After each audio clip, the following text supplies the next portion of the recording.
በጣም ብዙ ነገር ሲያደክመን የሚያበረታን የእግዚአብሔር ቃል ነው። አቅም ስናጣ ኃይል የሚሰጠን የእግዚአብሔር ቃል ነው። በምድረ በዳ ላይ ስንሆን መዝሙር የምናገኘው ከእግዚአብሔር ቃል ነው አይደል? አሁን ዘማሪዎች ስላሉኛ ማለት እኔ ሰባኪ ስለሆንኩ ነው። መዝሙር የሚያገኙት ከእግዚአብሔር ቃል ነው። መዝሙር ካጋጣሚ ሊመጣ ይችላል፣ ካጋጣሚ ግን አላቅ ያስረዱና ሌላ ቀን። እኔ ግን መልእክቱን የማገኘው ከዚህ ቃል ላይ ነው እና የእግዚአብሔር ቃል መጽናኛ ነው። የእግዚአብሔር ቃል መበረቻ ነው። የእግዚአብሔር ቃል ብቃት ነው፣ ጉልበት ነው። የእግዚአብሔርን ቃል ማንበብ የጀመረን ሰሞን ነው የሚያመን እንጂ ስትከርሙ እንደ እግዚአብሔር ቃል አይነት ውድ ነገር የለም።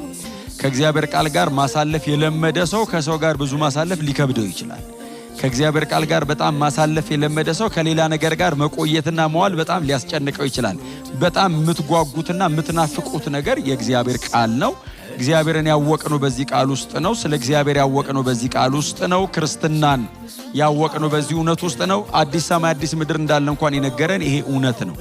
ስለዚህ ሁሉ ነገራችን ያለው እዚህ ውስጥ ነው እና በ66 መጽሐፍ የተዋቀረ የሰማይ ላይብረሪ ነው።